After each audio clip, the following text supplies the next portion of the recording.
மண் கமழுந்தி திருமால் வலம்புரி ஓசை அந்த விண்கமல் சோலையும் வாவியும் கேட்டது. வேலெடுத்து தின்கிரி சிந்த விளையாடும் பிள்ளை திருவரையில் கிங்கிணி ஓசை 14 உலகமும் கேட்டதுவே. மண் கமல் உந்தி திருமால் வலம்புரி ஓசை அந்த விண்கமல் சோலையும் வாவியும் கேட்டது. வேல் எடுத்து தின்கிரி சிந்த விளையாடும் பிள்ளை திரு அறையில் கிங்கிணி ஓசை 14 உலகமும் கேட்டதுவே. மண்ணின் மனம் கமழ்கின்ற உந்தியை உடையவராகிய திருமாலின் வலம்புரி சங்கின் ஒலியானது அந்த விண் உலகில் நறுமணம் வீசும் பூங்காவிலும் தடாகத்திலும் கேட்டது.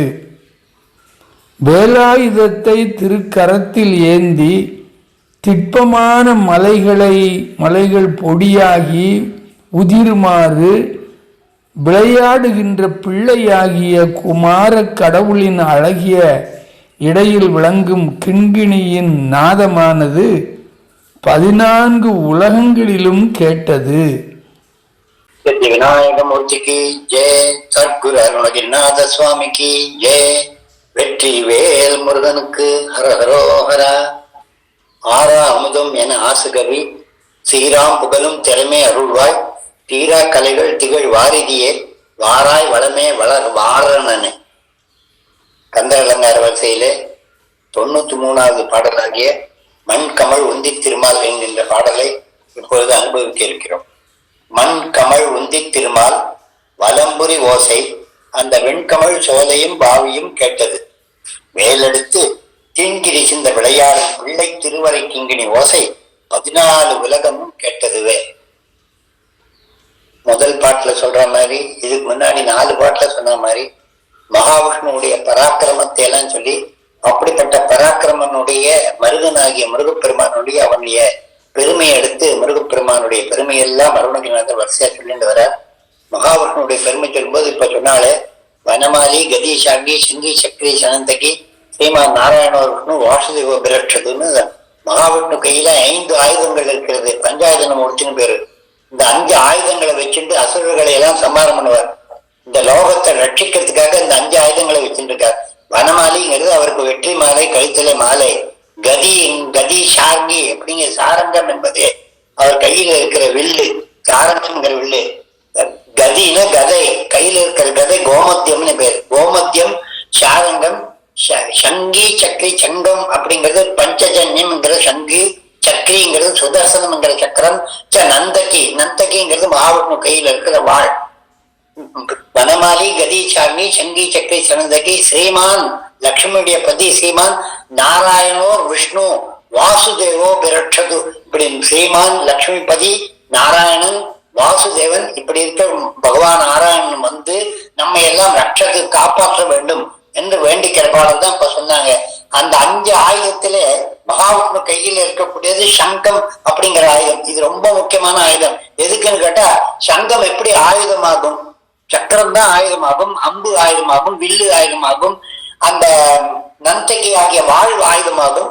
சங்கு ஆயுதம் எப்படி ஆகும் அப்படின்னு கேட்டா, யுத்தம் ஆரம்பிக்கிறதுக்கு அந்த சங்கினுடைய ஒளி தேவை. அந்த ஒலியை கொடுத்துதான் யுத்தத்தை ஆரம்பிக்கிற மகாவிஷ்ணு.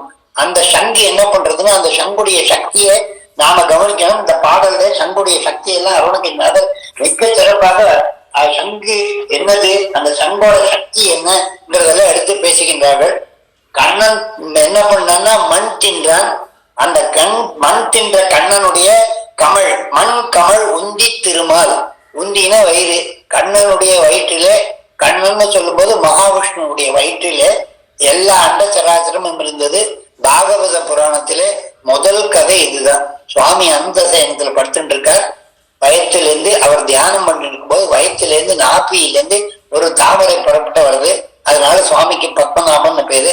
அந்த தாமரையில வந்த பிரம்மன் நான் எங்கேருந்து வந்தேன்னு தெரியாம அந்த தாமரை தண்டுக்குள்ளால போய் சுவாமி வயத்துல என்ன இருக்குன்னு பார்த்தா அண்ட சராச்சரமும் 14 உலகங்களும் எல்லாம் அதுக்குள்ள இருக்கு. இத்தனையும் பார்த்த பிரம்மன் புரிஞ்சுண்டா இந்த சகலத்தையும் சிருஷ்டி பண்ண பகவான் தான் நம்மளையும் சிருஷ்டி பண்ணியிருக்கான். வெளியில வந்து தன்னுடைய சிருஷ்டி தொழிலை ஆரம்பிக்கிறான்னு பாகவத புராண கதையில வரும்.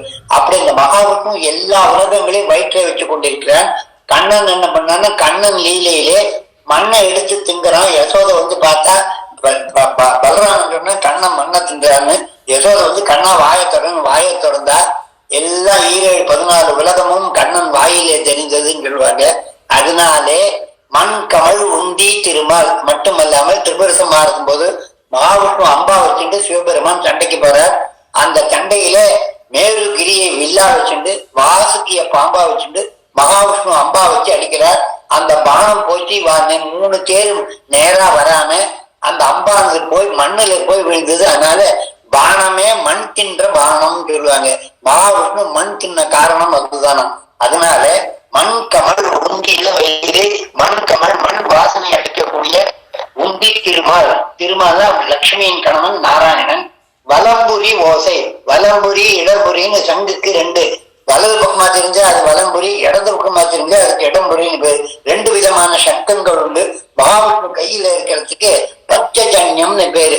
காரணம் என்னன்னா முன்னாடி இருந்த மகாவிஷ்ணு கையில் இருந்த சங்கானது ஒவ்வொரு அவதாரம் எடுக்கும் போதும் அங்கிருந்து மாய்ந்து விடுகிறது. வருணனானவன் வாயுவானவன் ஏற்படுத்தின சங்கானது வருணன்ட்ட கொடுக்க, வருணன் கொண்டு வந்து சமுதிரத்துல வைக்க, பஞ்சனன் அப்படிங்கிற ஒரு ராட்சசன் திமிங்கலம் வந்து அந்த சங்கம் முழுங்கி விடுறது.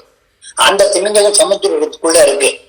கண்ணன் பிரபாச நகரிலே துவாரகையிலே கண்ணன் இருக்கின்ற சமயத்திலே சந்தீபினி அப்படிங்கிற ஒரு மகர்ஷியை குருவா வச்சுட்டு அவர்கிட்ட கண்ணனும் பலராமனும் பாடம் கற்றுக்கொள்கிறார்கள். குருகுலம் முடிந்தது, எல்லாம் ஆயிரத்தி ஆசீர்வாதம் பண்ணி குழந்தைகளை வீட்டுக்கு அனுப்புற குரு. அப்ப குரு கிட்ட கேட்கிற கண்ணன், நாங்க வந்து உங்களுக்கு குரு தட்சணையா என்ன கொடுக்கணும் சொல்லுங்கன்னு. அவர் சொன்னாரு, எனக்கு எல்லாம் இருக்கு, சாட்சாத் பகவானே என்கிட்ட வந்து சிஷியனா படிச்சதுக்கு அப்புறம் எனக்கு என்ன வேணும், எனக்கு எல்லாம் இருக்கு, எனக்கு எதுவுமே வேண்டாம்னு சொல்றாரு.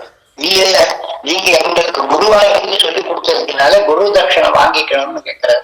அப்ப என்ன குரு தட்சணையா கொடுக்கறதுன்னு கேட்டோம்னு சொல்றாரு, பல வருஷங்களுக்கு முன்னாடி என்னோட குழந்தை காணாம போயிட்டான், எங்க போனா தெரியல, முடிஞ்சா அதை திருப்பி கொண்டு வந்தாங்க, அதுதான் குரு தட்சணைனாலும்.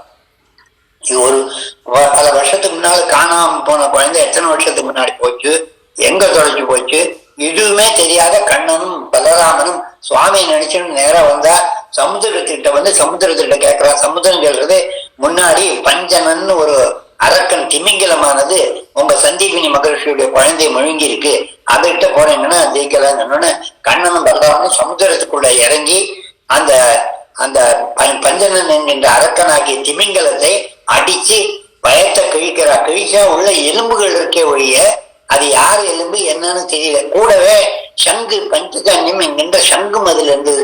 சங்க கண்ணன் எடுத்து மடியில கட்டிக்கிறார். அதுக்கப்புறம் அந்த எலும்பெல்லாம் பலராமன் எடுத்துக்கிறான். 2 பேரும் வெளியில கொண்டு வரா. இது வந்து இதுக்கு சாத்தியம் என்னன்னா, இறந்து போனவர்கள் நரகலோகத்துக்கு தான் போவாங்க. நேரம் நரகலோகத்துக்கு போனா நரகலோகத்துல சித்திரகுப்தனும் யமனும் 2 பேரும் கணக்கு பண்ணுவாங்க. இவன் என்ன புண்ணியம் பண்ணிருக்கான் பாவம் பண்ணிருக்கான், அதுக்கு தகுந்தா போல சொர்க்க பதவியோ வைகுண்ட பதவியோ கைலாச பதவியோ கொடுப்பாங்க. இல்லைன்னா நரகத்திலே விழுந்து பாழ் நடக்கு, இல்லைன்னா உயிரை திருப்பி மறுபடியும் பூமியில வந்து பிறக்க வைப்பாங்க அவனுடைய வினைக்கு ஏற்ப. அப்ப அந்த யமன்கிட்ட வந்து கண்ணனும் பலராமனும் முறையிடுறாங்க, இந்த எலும்பா போச்சு, இதை உயிரை திருப்பி கொடுன்னு. அதுக்கு யமன் சொல்ற, இறந்து போன ஒரு உயிரை திருப்பி கொடுக்கறது உலகத்துல நேதி கிடையாது, இதுக்குன்னா பிரம்மன் தான் வரணும். ஏன்னா பிரம்மன் பண்ணியிருக்க விதி பிரகாரம் தான் இவனுக்கு ஆயிரும். அப்ப பிரம்மனை கூப்பிடுறான். கண்ணன் கூப்பிட்டோன்னு பிரம்மன் வரான். என்னன்னு கேட்டோம்னா, இந்த குழந்தையுடைய விதி என்ன இருக்கு நீங்க பண்ண, அந்த விதி இருக்கு, அதுக்கு போன விதி முடிஞ்சது, கிஞ்சி சேஷம் பவிச்சது, இன்னும் கொஞ்சம் பாக்கி இருக்கு அதுக்கு விதி. என்னன்னு கேட்டா, அந்த எலும்புக்கு உயிர் கிடைக்கும், அந்த உயிரை நான் கொடுக்குறேன்னு பிரம்மன் வந்து அது உயிர் கொடுக்குறான். ஆனா அதுக்கு பிராணவாயு வேணுமானா நீ இந்த சங்கை எடுத்து ஊதுன்னு சொன்னான். அப்ப அந்த கண்ணன் கையில அந்த சங்கை எடுத்து ஊதுகின்றார்கள். கண்ணன் சங்க ஊதின உடனே அந்த ஊதின சப்தத்தினாலே பஞ்சபூதங்களிலான சரீரம் பஞ்சமும் ஜனனம் எடுத்தது. அதனால பஞ்சஜன்யம்னு பேரு அந்த சங்குக்கு.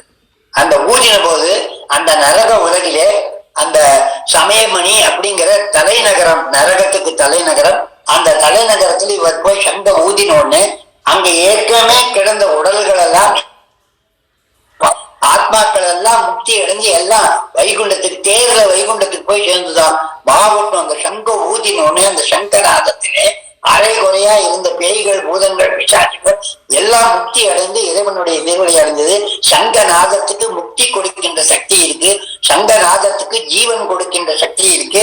அப்படிப்பட்ட சங்கநாதத்தை நீ ஊதுறாயே, அதே போல சுப்பிரமணிய சுவாமிக்கும் அந்த சக்தி இருக்கு என்பதை ஒருவருக்கு ஒருவர் உதாரணமாக ஆக்கி இங்கே அனுமதி நகர் போட்டிருக்கு. இந்த பாடலிலே மண் கமல் ஒந்திக்கிருந்தால் அவன் கையில் இருக்கிற வடமொழி ஆகிய சங்கின் ஓசை அந்த விண்கமல் சோலையும் பாவியும் கட்டது. விண்கமல்னா தேவலோகத்தில சோலையில, அங்க தேவலோகத்தில 5 விதமான கற்பக விஷயங்கள் இருக்கக்கூடிய அந்த சோலையிலே ஒரு வாவி அமிர்தகடாங்கிற ஒரு வாவி இருந்தது, குளம். அந்த குளத்துல நடுவுல ஒரு தாமரையில அமிர்த கலசம் இருக்கிறது. எப்பவும் அதை காப்பாற்றி கொண்டு இருக்கிறார்கள்.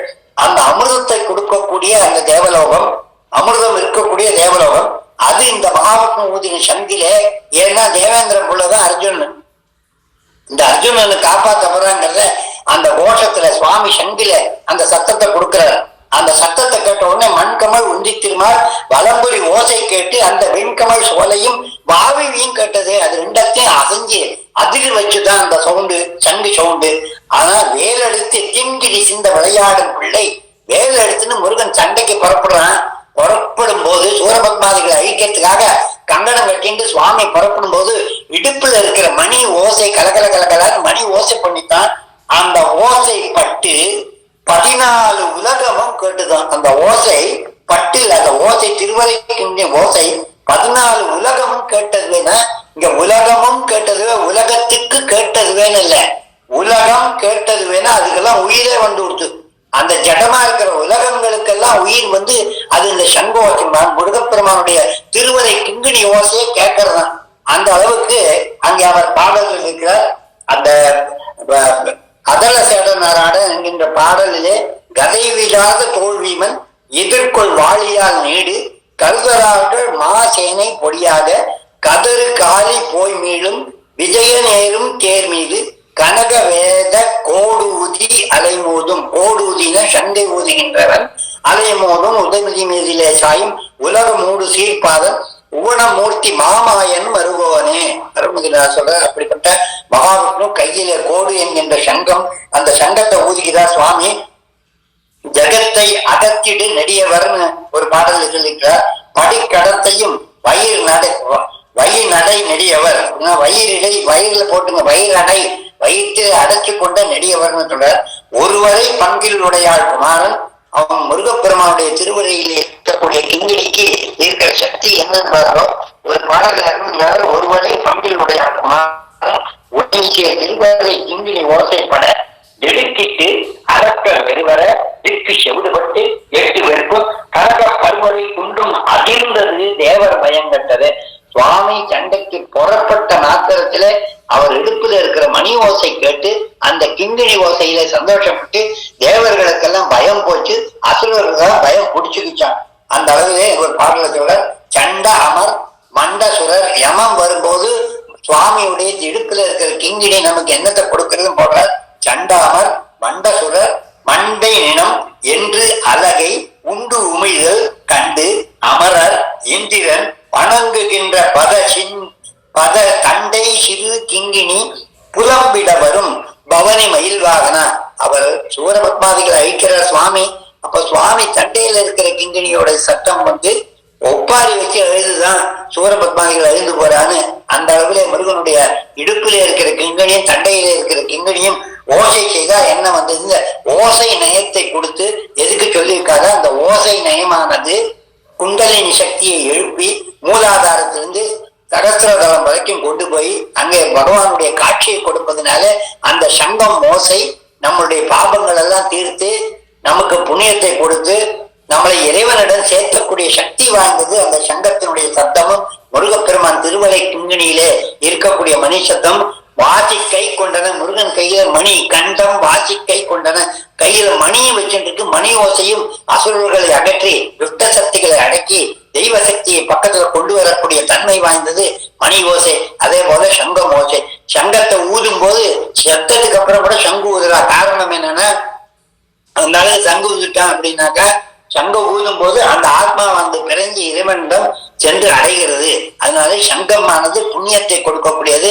அதே மாதிரி முருகப்பெருமானுடைய திருவரை கிங்கிணி ஓசையானது ஞான சக்தியும் அந்த குண்டலியை எழுப்புகின்ற ஓசையும் விந்துநாதத்தையும் ஏற்படுத்துகின்றது என்பதை உள்ளுக்குள்ளே ரகசியமாக சொல்லி இந்த பாடலை அருணகிரிநாதர் அமைத்திருக்கிறார். மிக்க சிறப்பான பாடல். மண் கமல் உந்தி திருமால் வலம்புரி ஓசை அந்த விண்கமல் சோலையும் பாவியும் கேட்டது. வேலெடுத்து திங்கிரி சிந்த விளையாடும் பிள்ளை திருவரையில் கிங்கிணி ஓசை 14 உலகமும் கேட்டதுவே. வெற்றி வேல் முருகனுக்கு அரோகரம்.